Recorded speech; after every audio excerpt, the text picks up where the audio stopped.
오늘 이 말씀 스가랴가 본 환상인데, 오늘 스가랴는 주전 이제 520년 페르시아 유다가 이제 페르시아 지배를 받을 때 나타났던 선지자입니다. 그러니까 유다는 여러분 잘 아시다시피 이제 세 차례에 걸쳐서 포로되어 가고 결국 주전 586년에 바빌로니아 군대가 쳐들어와가지고 성전이 파괴되고 성벽이 허물어지고 멸망했습니다. 그래가지고 580년에 그 지도층들이 다 포로로 끌려가고 나서 70년에 포로 생활했는데, 70년은 그 전에 한 주전 597년이나 뭐 605년 이때부터 이렇게 계산하면은 대략 70년이 돼요. 그래서 바빌론에서 포로 생활되고 나서 이 바빌로니아가 이제 신바빌로니아인데, 신바빌로니아는 오래 가지 못했어요.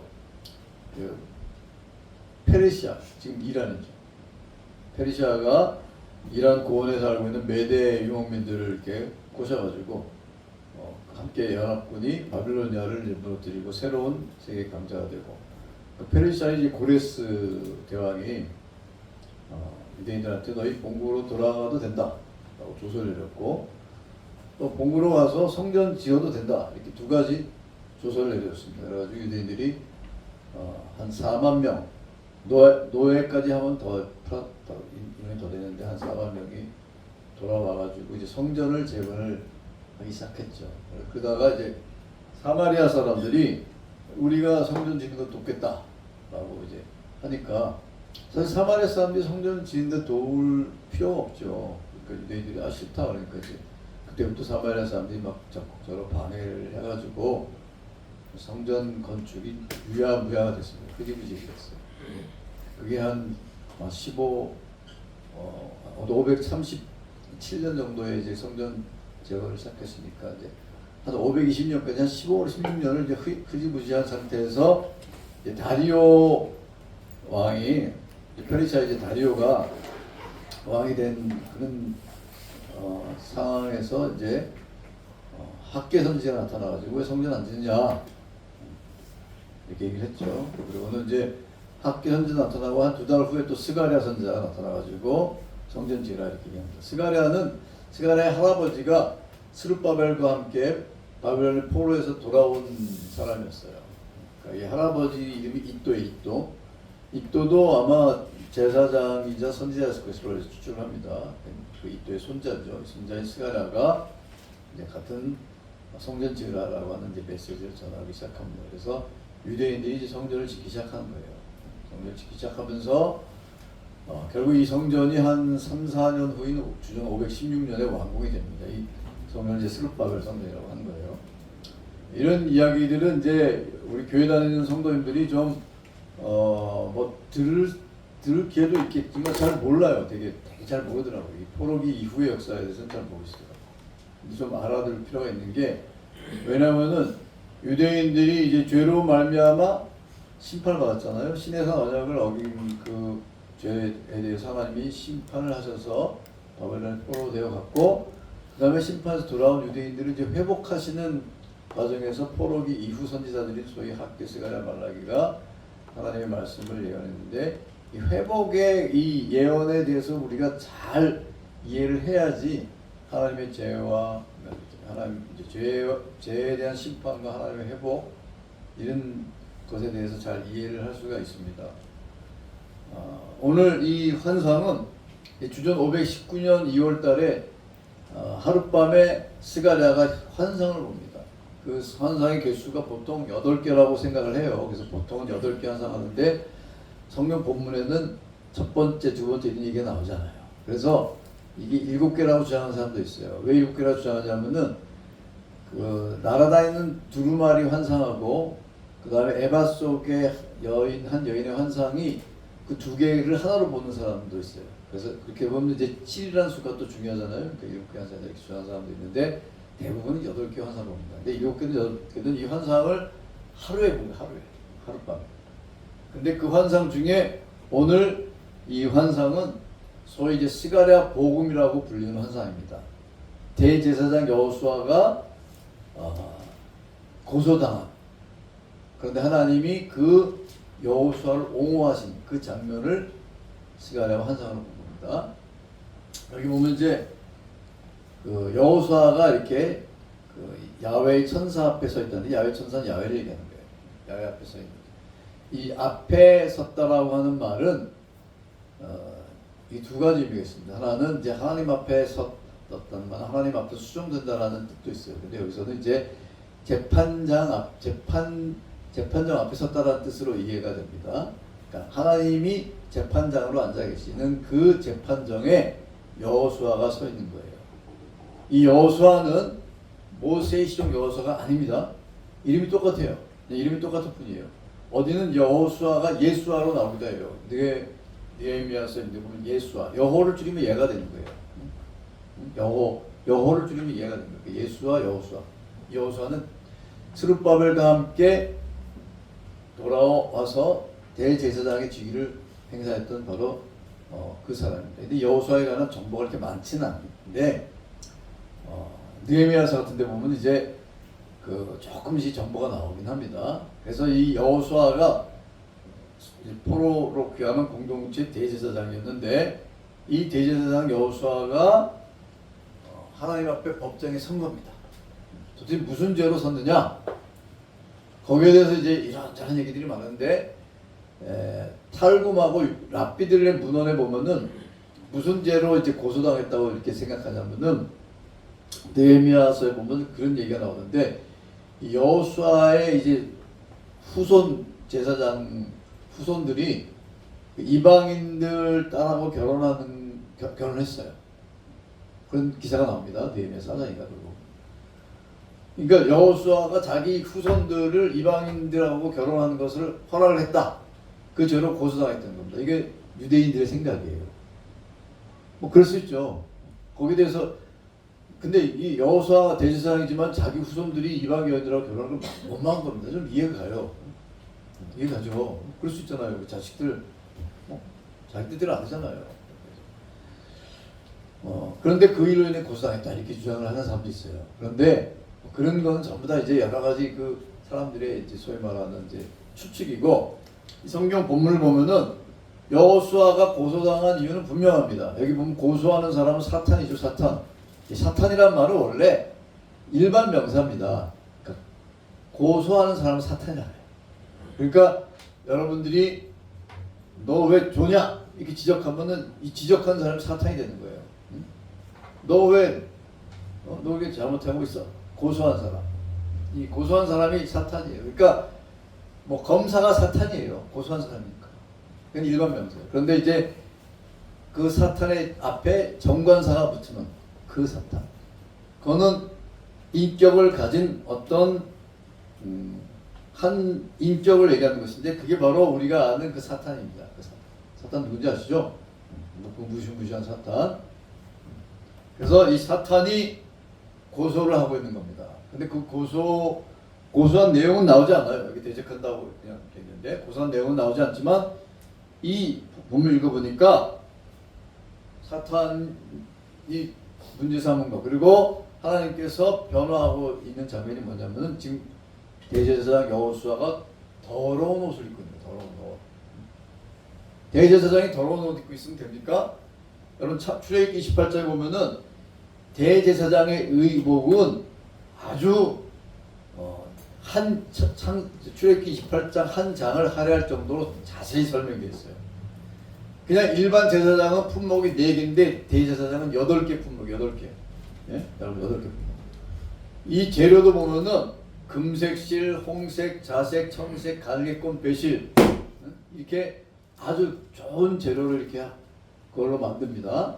근데 이 금색, 홍색, 자색, 청색, 갈개꽃, 배실은 성막을 만들 때 그 재료로도 돼 있어요. 굉장히 중요한 아주 좋은 재료를 쓰고 있을 뿐만 아니라, 대제사장은 에봇이라는 걸 있잖아요. 에봇이 뭔지 아세요? 에봇은 조끼 같은 거예요. 조끼. 그리고 또 판결 흉패라고 정사각형 모양의 흉패를 이렇게 가슴에 붙입니다. 이렇게. 그 흉패에는 12개의 보석이 한 줄에 4개씩 3줄 이렇게 12개의 보석이 달려있는데 그 보석이 뭐냐? 뭐 루비, 사파이어, 에메랄드, 호박, 자수정, 다이아몬드도 있어. 다이아몬드, 뭐 벼곡, 녹주석. 제가 보석에 대해서 모르는데 이 히브리어 단어가 정확히 어떤 건지 사실 어렵습니다. 그래가지고 이 보석이 뭔지를 이게 쭉 각 어떤 그 성경 NIV나 NASB나 영어 성경도 보고 또 주석도 보고 하면 다 틀려. 근데 뭐 녹주석, 벼곡, 호마노, 호박, 토키오비라고 들어보셨습니까? 감남석도 푸른 감남석입니다. 혹시 우리 성도님 중에서 보석의 전문가 있으면 제가 이따 점심 먹으면서 물어봐야 되겠어요. 이런 화려한 12개의 보석이 딱 달립니다. 근데 이 12개의 보석은 무엇을 상징하느냐? 이스라엘 12지파. 그러니까 여러분 참 이걸 보면은 하나님께서 이스라엘 12지파를 어떻게 생각하셨는지 알 수가 있는 거예요. 12지파를 상징하는 이 12개의 그 돌을 그냥 야 저기 요단강에 돌 주워라 이게 아니고 12개 보석. 하나님이 자기 백성을 보석처럼 귀히 여기신 겁니다. 그리고 또 관을 쓰잖아요. 이 관이라고 하는 것은 무슨 신라 궁전 같은 관이 아니고 소위 말하는 터번 같은 터번. 터번에 이렇게 터번을 쓰고 터번 앞에 이렇게 여호와께 성결 카도시르러 러야웨 이렇게 써 있어요. 금으로 된 거. 딱 그 제사장 복장 여러분 그 그림 같은 거 보신 적 있을 거예요. 아주 화려합니다. 그래서 보통 대제사장이 하나님을 대신해서 어떤 직무를 수행할 때 이런 화려한 복장을 입고 직무를 수행합니다. 근데 그 복장은 일단 화려하고 거룩하고 깨끗한 옷이에요.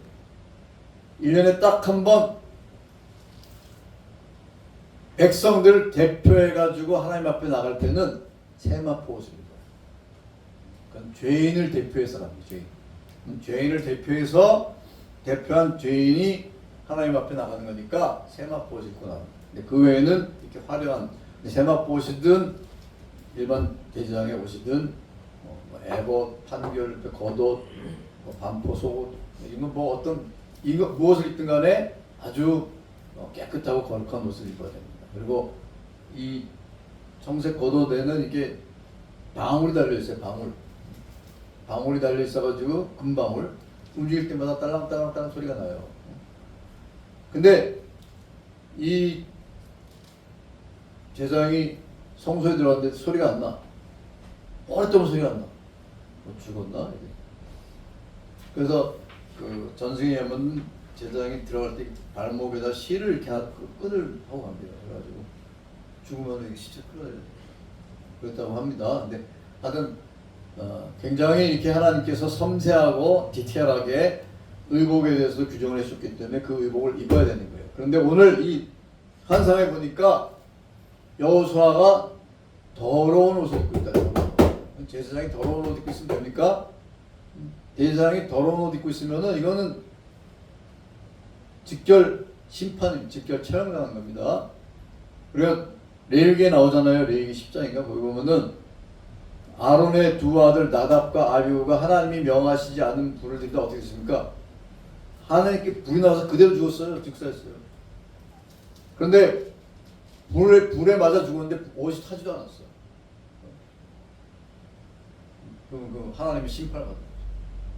그리고 하나님께서 아론한테도 슬퍼하지 말아라, 울지 말아라 이렇게 또 말씀하세요. 자기 두 아들이고 죽었는데 울지도 말아요. 그러니까 얼마나 하나님 앞에서 성소의 직무를 행하는 제사장들은 아주 거룩하고 성결하고 이렇게 해야 되는데 이 대제사장 여호수아가 더러운 옷을 입고 있다는 거예요. 물론 이거는 이제 상징이죠. 이 더러운 옷은 실제로 여호수아가 더러운 옷을 입었겠습니까? 성소 직무하는데 그건 아니죠. 이 더러운 옷은 죄로 인해서 더러워졌다는 데 상징하는 겁니다. 여러분 이스라엘이 포로 생활 몇 년 했다고요? 70년 포로 생활하면서 이방인의 바벨론 땅에서 70년 동안 생활하면서 이스라엘 사람들이 어떻게 됐겠습니까? 도덕적으로 의식적으로 부정해진 겁니다. 하나님이 이스라엘의 죄에 대한 심판으로 70년 동안 포로 생활을 하시도록 하신 거잖아요. 그런데 그것과 별도로 70년 동안 포로 생활로 더러워진 부정해진 이 이스라엘, 이 부정이 깨끗해져야 될 거 아니에요. 그래야지 하나님이 약속하신 복도 받을 것이고 또 하나님의 사명을 받은 백성 아닙니까? 이스라엘 백성은 감당해야 되니까 이 더러운 옷을, 죄도 더러운 옷을 깨끗하게 해야 됩니다. 이사야 64장에 보면은 이사야가 하나님께 기도할 때 그렇게 기도합니다. 우리의 의는 다 더러운 옷 같다. 그 더러운 옷은 어떻게 해야 돼요? 빨아야 되잖아요. 정결하게 해야 되잖아요. 그래서 이 검사 같은 이제 그러니까 피고는 지금 누구예요? 피고는 대제사장 여호수아. 근데 검사는 누구예요? 검사. 사탄이죠, 사탄. 검사가 자신만만하게 더러운 옷을 입고 있다. 그러면 검사의 이 고소는 정당한 거죠? 정당한 거예요. 하나도 문제될 게 없어요. 타당한 거예요. 대제사장이 더러운 옷을 입고 있다. 이거는 당연히 고소당하는 거예요. 그리고 여기에 대한 사형을 구형합니다. 맞죠? 당연히 하나님이 사형시켜야 되는 거예요. 그런데 오늘 이 환상에서 봤을 때 하나님이 어떻게 했습니까? 야훼가 사탄을 책망하노라. 야훼가 내가 너를 책망한다 그 뜻입니다. 하나님이 오히려 고소하는 이 검사를 책망하고 있어요. 그러니까 우리가 이걸 이제 지금의 상황으로 비유하건데 검사가 아주 빼도 박도 못하는 증거를 가지고 피고를 고소를 했어요. 그러면 재판장이 공의로운 재판장이면은 사형, 무기징역 이렇게 해야 되는데 재판장이 무죄 이렇게 한 거예요. 말이 안 되잖아요. 여러분 이런 얘기 들으면 상당히 기분이 이상한 분이 계실 수 있어요. 근데 굳이 말하자면 그렇다는 거예요. 하나님은 공의로우신, 이 세상에서 누구보다도 공의로우신 하나님이 재판장이신데 재판장이신 하나님이 검사가 이제 고소를 하는데 오히려 검사를 책망하고 있어요. 사탄을 책망한다. 이게 바로 환상이에요. 우리가 본 환상이에요. 그래서 우리가 이 환상을 스가랴 복음이라는 거예요. 복음. 그러면 하나님께서 무슨 근거로 무슨 근거로 사탄을 책망하고 계신가? 그리고 무슨 근거로 여호수아를 변호하고 계시냐? 자, 성경을 들어보시기 바랍니다. 스가랴서 3장 2절 보세요. 2절 눈을 뜨고 2절을 같이 읽어보겠습니다. 시작. 여호와께서 사탄에게 이르시되 사탄아 여호와께서 너를 책망하노라. 예루살렘을 택한 여호와께서 너를 책망하노라. 이는 불에서 꺼낸 그슬린 나무가 아니냐. 여기서 아주 중요한 어구가 두 개 있습니다. 하나는 예루살렘을 택한 여호와, 또 하나는 불에서 꺼낸 그슬린 나무. 하나님께서 사탄을 책망하시고 여호수아를 변호하시는 무슨 근거가 여기 아무데도 나오지 않아요. 근데 유일한 단서가 뭐냐? 예루살렘을 택한. 하나님이 왜 더러운 옷을 입은 대제사장을 옹호하시느냐? 하나님이 예루살렘을 택하셨기 때문에. 주권적으로 선택하신 그 예루살렘을 하나님이 오히려 변호하시고 그 죄를 지적하는 사탄을 책망하는 겁니다. 그래서 스가랴 복음이라고 하는 거예요. 로마서 8장 33절에 뭐라고 되어 있습니까? 하나님이 선택하신 자를 누가 고발하고 누가 정죄하겠느냐. 이 로마서 8장을 우리가 복음 중에 복음, 다이아몬드, 성경 중에 다이아몬드라고 하잖아요. 로마서가 성경 중에 보석이고 그 중에 다이아몬드 로마서죠. 근데 하나님이 선택하신 자를 누가 정죄하겠냐고요. 그리고 하나님의 선택이 그 사람의 행위로 말미암는 게 아니에요. 여러분, 자, 하나님이 여러분들을 선택하셨다고 믿으세요? 이 믿음이 굉장히 중요하고 큽니다. 뭐 내가 하나님의 선택을 받는지 안 받는지 모르겠다 그러면 뭐 그렇게 사세요. 근데 그렇게 살면 안 되는 거예요. 하나님의 주권적인 은혜로 말미암아 내가 선택받은 하나님의 자녀라고 하는 그런 구원의 확신을 가지고 믿음으로 살아야 돼요. 그런데 그 선택이 행위로 된 게 아니야. 그 로마서 9장에 보면은 에서와 야곱을 가지고 얘기하잖아요. 하나님께서 말라기도 나옵니다. 야곱을 사랑하시고 에서를 미워하셨다 그러잖아요. 근데 미워하셨다는 말은 덜 사랑하셨다는 뜻이에요. 야곱을 더 사랑하셨다는 뜻이에요. 그래서 야곱과 에서가 쌍둥이인데 누가 동생이에요? 야곱이 동생이잖아요. 근데 동생인데 하나님이 이 동생에게 장자의 권리를 주시기로 이미 예정하셨다는 겁니다. 놀랍지 않습니까? 그런데 그것이 야곱이나 에서의 행위로 인한 것이 아니고 하나님의 그냥 주권적인 선택이에요. 여기에 대해서 이제 막 그 사람들이 논의합니다. 그래서 뭐 예지라는 건 뭐예요? 미리 아셨다는 거예요. 이 사람이 어떻게 행동할지 다 미리 아시는. 그러면 하나님의 주권이 뭐 주권도 있고 뭐가 있어요? 그 사람이 하실 걸 미리 아시고 얘가 끝까지 믿음을 가질 애네. 얘는 선택.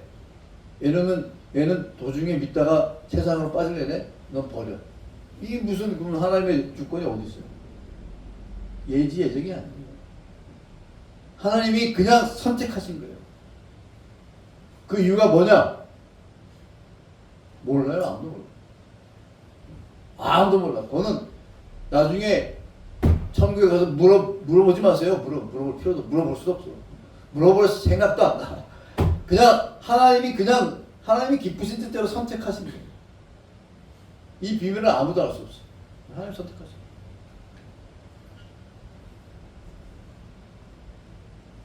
그래서 하나님이 선택하신 여호수아. 여기서 여호수아 개인의 자격으로 쓴 게 아니라 누구를 대표하는 거예요? 이스라엘 대표하는 이스라엘. 여러분 대제사장은 이스라엘 대표하는 사람이잖아요. 그래서 이스라엘 대표하는 그러니까 여호수아가 더러운 옷을 입고 있다는 것은 이스라엘이 더러운 옷을 입고 있다는 겁니다. 그 더러운 옷을 입고 있다는 것은 이스라엘 자체가 죄를 인해서 더러워졌다는 걸 뜻하는 겁니다. 그래서 그 여호수아가 죄로 인해서 더러워졌는데 그걸 고소하니까 오히려 고소하는 사탄을 책망했어요. 그러면서 하나님이 뭐라 그러셨냐면 이는 불에서 꺼낸 거슬린 나무가 아니냐. 이게 무슨 뜻입니까? 나무를 이제 불에 태우려고 이렇게 불에 던졌어요. 그러면 불이 막 타가지고 나무 더 시커멓게 되잖아요. 근데 빨리 꺼내버렸어. 그 더 이상 나무가 없어지지 않습니다. 근데 약간 불에 거슬렀어.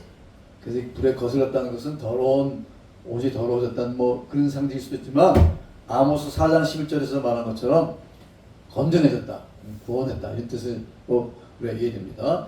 하나님께서 이 이스라엘 백성을 죄로 인해서 죽을 이스라엘 백성을 구원하신 겁니다. 이렇게 하나님께서 이스라엘을 보호하시고 그 다음에 그 뒷장면 3절 보면은 4절 보면은 자기 앞에 선 자들한테 뭐라고 명령하냐면은 여호수아의 더러운 옷을 벗겨라. 그리고 아름다운 옷을 입히라. 이게 놀라운 큰 이 옷이 죄로 인해서 더러워졌는데 이걸 어떻게 빨아요? 이 죄로 더러워진 옷은 어떻게 빱니까? 세탁 비누가 있어요? 죄로 더러워진 옷을 빨 수 있는 세탁 비누가 이 세상에 존재합니까? 없어요. 무엇으로도 정결케 할 수가 없는 거예요. 오직 예수님의 피로. 그래서 예수님의 피를 우리가 뭐라고 불러요? 보혈. 보배로운 피. 아까 우리 처음 불렀잖아요. 보혈. 그 피만이 오직 정결케 할 수 있는 거예요. 그걸 상징적으로 보여준 겁니다. 그리고 뒤에 보면은 이제 내가 이 땅의 죄악을 하루에 제거하라. 하루에. 그러면 이 예언이 어떻게 성취됩니까? 나중에 어떻게 이 땅의 모든 죄악이 어떻게 하루에 제거돼요? 오직 예수님이 십자가에 달려 돌아가시면서 영단번 하나님께서 예수님이 한 번에 그냥 모든 인류의 죄를 한 번에 그냥 깨끗하게 했어요. 그 바로 그것에 대한 예언인 것입니다. 그래서 이 말씀은 사실 굉장히 신학적으로 중요한 말씀인 것이 스가랴를 통해서 하나님께서 스가랴는 주전 몇 년 사람이요? 한 520년 사람이잖아요. 그럼 예수님이 이 땅에 오신 거는 스가랴 시대부터 한 500년 후잖아요. 500년 후에 있을 그 하나님이 이미 다 계획하신 그것에 대한 예언인 겁니다. 그래서 예수님이 오셔서 이 예언이 성취된 거예요.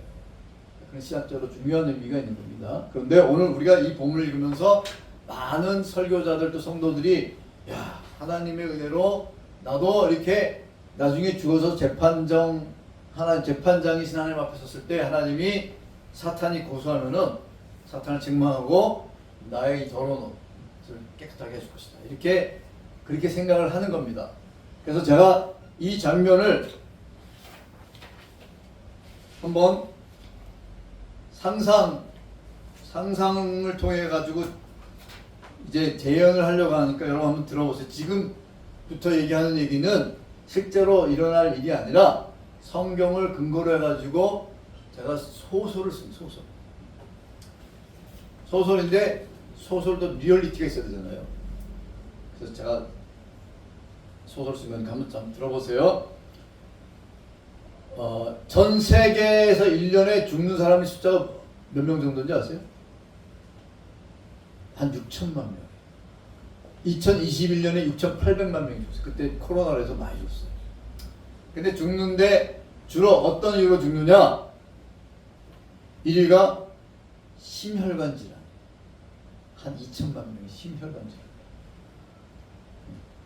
2위가 호흡기 질환, 뭐 결핵. 결핵 무서운 겁니다. 결핵으로 한 1225만 명 죽고, 그 다음에 뭐 심장마비, 그 다음에 암도 한 1,000만 명, 뭐 이렇게 뭐 교통사고로는 한 125만 명, 그다음 자살도 한 70만 명, 뭐 이렇게 하여튼 죽고 나이로 보면은 65세 이상이 70%예요. 어린애들도 죽는 애들도 있는데 65세 이상이 70%. 그러니까 늙어 죽는 사람이 많다는 거예요. 늙어서 이제 몸이 기능을 못하니까 죽는 거예요. 그래서 하여튼 1년에 한 6천만 명에서 7천만 명 사이 죽고, 이걸 하루에 계산하니까 하루에 대략 한 7,625명인가?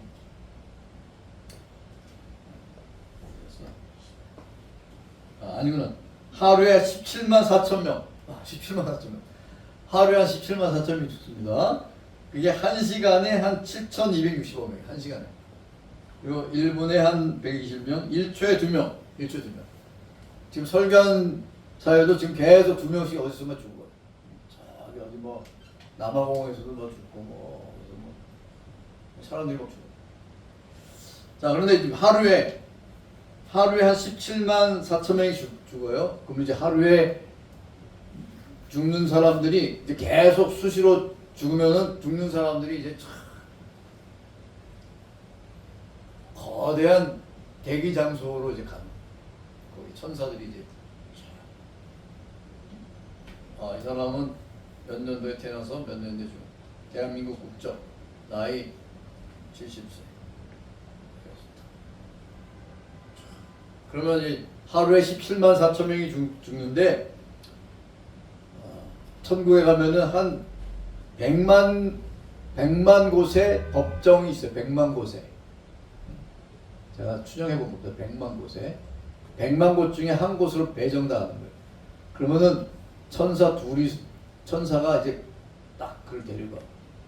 그럼 거기 야훼의 천사가 재판장으로 앉아있는 야훼의 천사가 100만 명이 되는 거예요. 100만 천사가 딱 있는데 그 중에 이제 한 곳으로 가는 거예요. 그 일정을 다 관리하는 또 천사가 있어요. 그리고 언제 누가 온다는 그 일정표가 다 있어요. 일정표대로 오는 거니까. 이제 가는 거예요. 거기서 이제 재판이 일어나는 겁니다. 재판이 일어나는데 먼저 비디오를 돌려서 그의 일생을 비디오로 보여주는 거죠. 태어나서부터. 근데 이제 이 사람들은 옷을 입고 있는데 죄악의 정도에 따라서 색깔이 달라지는 겁니다. 대부분은 옷이 새까매가지고 빠르는 게 불가능할 정도로 시꺼먼 그냥 간혹 흰 옷을 입은 사람들이 있는데 그거는 태어나자마자 갓 죽은 애기들. 죄를 지을 시간이 없어. 그래가지고 옷이 희해. 그리고 가끔가다 팥죽색이나 회색을 보면 그렇게 반가운 거예요. 그래서 죄를 좀 덜 지었구나. 어린애들이다. 근데 나이 든 사람은 거의 새까만서.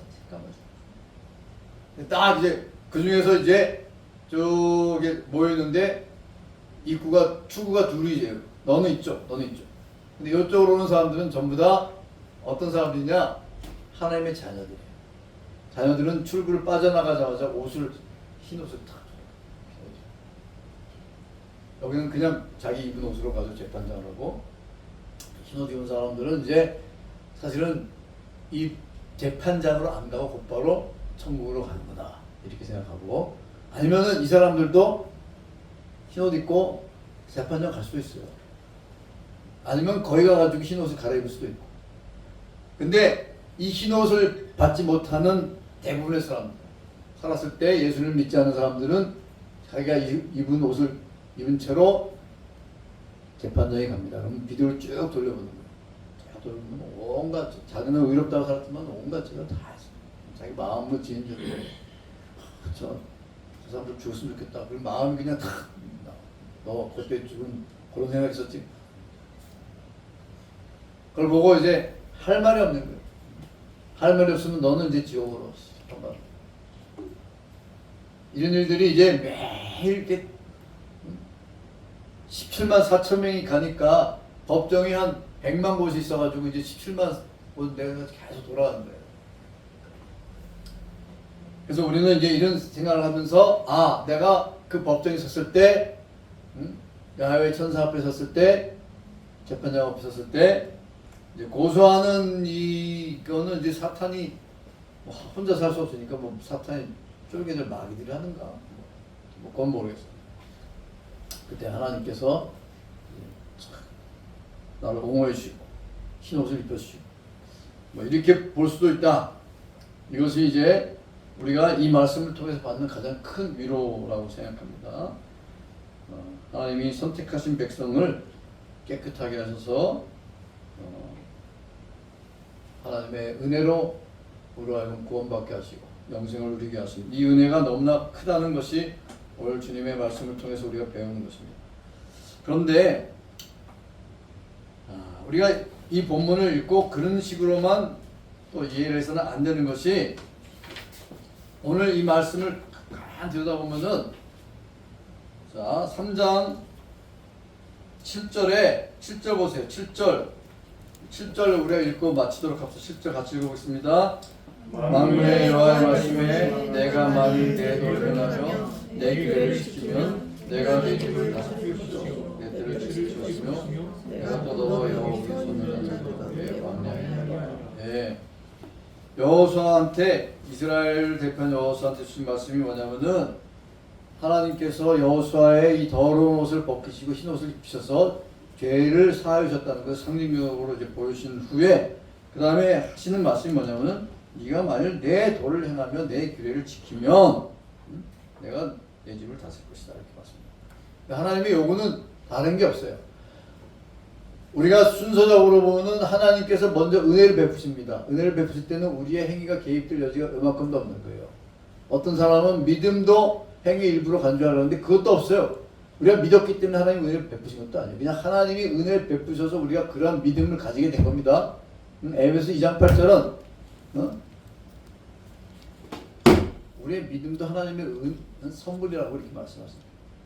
그러니까 우리가 하나님의 은혜로 구원받는데 우리가 한 건 아무것도 없어요. Nothing. 그 믿음조차도 하나님의 은혜로 우리에게 주십니다. 그러나 먼저 하나님께서 은혜를 베푸신 거예요. 그러면 그 은혜를 베푸신 하나님께서 그 다음에 뭘 요구하시냐? 아무것도 없어요. 다만 한 가지 요구하는 건 뭐예요? 하나님의 말씀에 순종하라는 거예요. 그거예요. 하나님께서 은혜를 베푸셨기 때문에 말씀에 순종하라는 이 요구에 우리가 아무런 그거 안 됩니다라고 말을 할 수가 없는 거예요. 하나님 은혜를 베푸셨는데.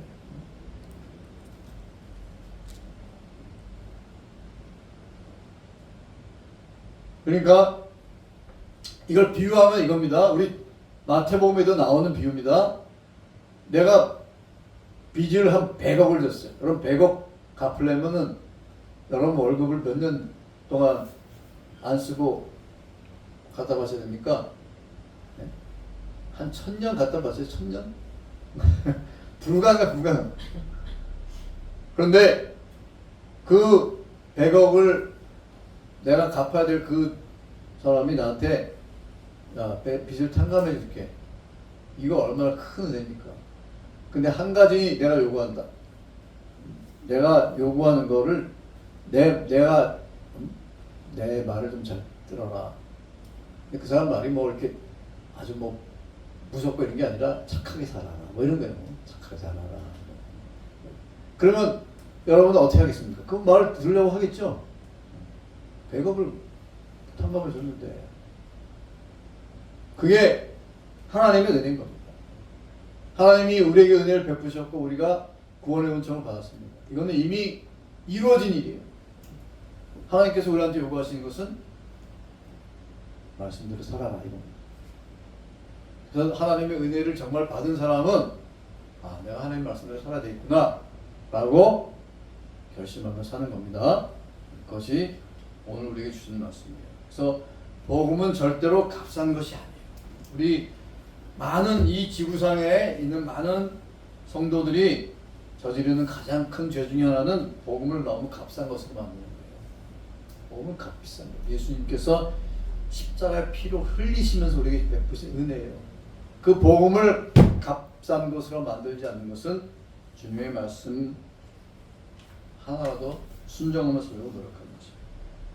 이렇게 믿음으로 살며 주님을 기쁘시 하는 성령님 보시길 바랍니다. 같이 기도하겠습니다.